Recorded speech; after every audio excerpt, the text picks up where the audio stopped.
이재명 대통령과 오부 요인의 오차는 1시간 40분 동안 화기애애한 분위기 속에서 진행됐습니다. 본격적인 환담에 앞서 우원식 국회의장이 비체혁명 1년을 기리는 아주 특별한 기념패를 이재명 대통령에게 전달했습니다. 기념패는 계엄군이 국회에 난입하는 과정에서 부서진 목재 집기를 활용해 만들었습니다. 기념패의 제목은 빛의 민주주의, 꺼지지 않는 기억패입니다. 바로 옆에 실제로 전달해온 의장이 전달하신 기념패를 직접 갖고 나왔습니다. 대통령과 오부 요인은 환담에서 빛의혁명 1년을 맞아 우리 시민들의 힘으로 비상계엄을 막아낼 수 있었다는 데 의견을 함께했습니다. 특히 이재명 대통령은 우리 시민사회에 축적된 문화적 역량이 민주주의를 지켜내는 저항의 힘이 됐다고 평가했습니다. 본격적인 환담에서 김상환 헌법재판소장은 비상계엄 사태 이후 헌법재판소에 헌법교육 요청이 밀려들고 있다면서 이참에 헌법교육 인력과 지원을 확충할 필요가 있다고 말했습니다.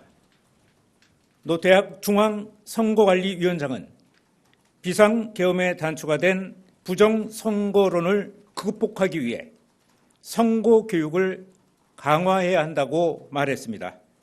이에 대통령은 민주주의의 기본이 헌법과 선거라면서 구체적인 교육 프로그램을 만들어서 건의해달라고 답했습니다. 김인석 국무총리는 내각에서도 헌법과 선거교육을 지원하는 방안을 찾아보겠다고 말했습니다. 조희대 대법원장은 자질이 우수한 법관들이 민간으로 자리를 옮기는 안타까운 일이 벌어지고 있다면서 처우 개선을 건의했습니다. 이에 대통령은 판결은 최종의 결론이라는 점에서 판사들의 처우 개선이 필요하다면서 구체적인 안을 만들어달라고 주문했습니다. 우원식 국회의장은 1년 전 내란 사태를 지켜보면서 국회의 자체 방어 체계를 강화해야 한다는 절박함을 갖게 됐다고 말했습니다. 이에 대통령은 국회의 자체 방어권과 독자 경비는 당연히 필요해 보인다면서 이참에 헌법재판소와 중앙선거관리위원회도 방어 체계를 강화하는 방안을 세우자고 제안했습니다. 예, 이상입니다. 그 국회의 방어 체계 강화해야 된다고 말씀을 주셨는데 그러면 경찰 외 지금 인력 외에 추가적으로 인력을 배치를 하는 건가요? 경비대를 따로 설치를 하는 건가요? 네, 경비단의 구체적인 거는 좀 나와야 되겠지만 경찰 경비단의 지휘권들이 저번에 이제 우리가 내란 사태 때 좀 목격한 것처럼 국회의장한테 있지 않았습니다. 그런 것들을 개선하지 않을까 생각합니다.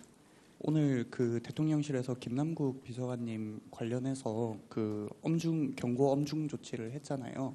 관련해서 야당에서는 좀 부적절한 것이고 뭐 특검이 필요하다고 뭐 얘기하는 야당 일부 의견도 있는데 이에 대해서 좀 대통령실에서는 어떻게 생각하는지 여쭤보고 싶습니다.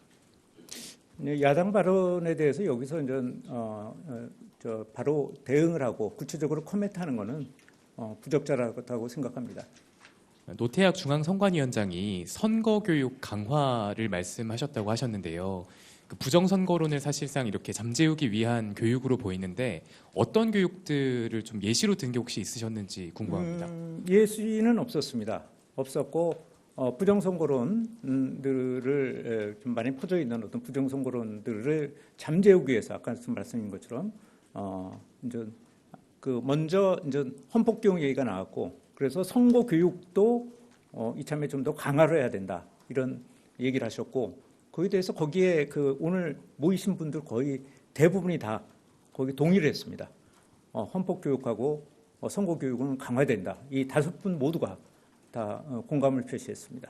말씀하셨던 그 기관들 외에 다른 기관들, 그러니까 뭐 비상계엄 같은 게 발생하게 되면 이제 보호할 필요가 있는 이제 주요 기관들이 여러 군데가 있지 않습니까? 뭐 그런 부분들도 다 한꺼번에 포함해서 좀 점검을 해가지고 다 경비나 이런 거에 대한 지휘권을 각 기관장에게 좀 준다든지 이런 식으로 좀 논의가 될 그런 식으로 얘기가 되신 건지, 아니면 뭐 그 아까 언급하셨던 그 특정 기관들만 요번에 이제 문제가 됐던 기관들만 논의가 되신 건지, 앞으로 좀 어떻게 될 건지 좀 설명 좀 부탁드리겠습니다.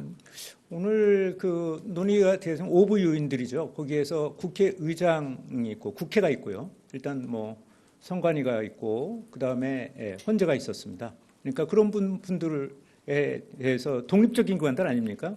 그런데 그런 곳은 자체적인 방어 체계를 갖춰야 된다라는 측면이라고 이해해 주시면 됩니다. 예를 들면 일반적인 행정부처라든가 이런 것들은 또 법원이라든가 이런 건 당연히 방어 시설을 그 국가 전체에서 이제 경찰들이 보호를 하고 있는데, 요 국회라든가 헌재라든가 선관이나 이런 것들은 독자적인 기관이어서 그런 기관들한테서는 자체 방어 체계가 좀 필요한 거 아니냐, 이렇게 나왔다고 볼 수가 있습니다. 그래서 모든 시설에 모든 걸 논의하는 자리는 아니었기 때문에 그렇게 이해해 주시면 감사하겠습니다. 오늘 그 모두 발언에서 김민석 총리나 오원식 국회의장님 같은 경우는 비상계엄 관련 재판이 좀 더딘 것 같다 이런 비판도 하셨는데, 혹시 비공개 환담 자리에서도 뭐 다른 참석자 중에서도 혹시 그런 언급이 있었는지 궁금합니다. 네, 오늘 뭐 여러분들이 뭐 모두 발언을 해석을 하고 있는 것 같은데, 모두 발언 이후에 그동안에 이어진 1시간 한 30분에서 40분 정도의 환담 과정에서는 그런 얘기는 없었습니다. 그리고 굉장히 분위기가 좋은 분위기에서 서로 이제 이런 이제 교육 문제라든가 방어 체계 문제라든가 뭐 이런 얘기들을 모았다고 보시면 됩니다.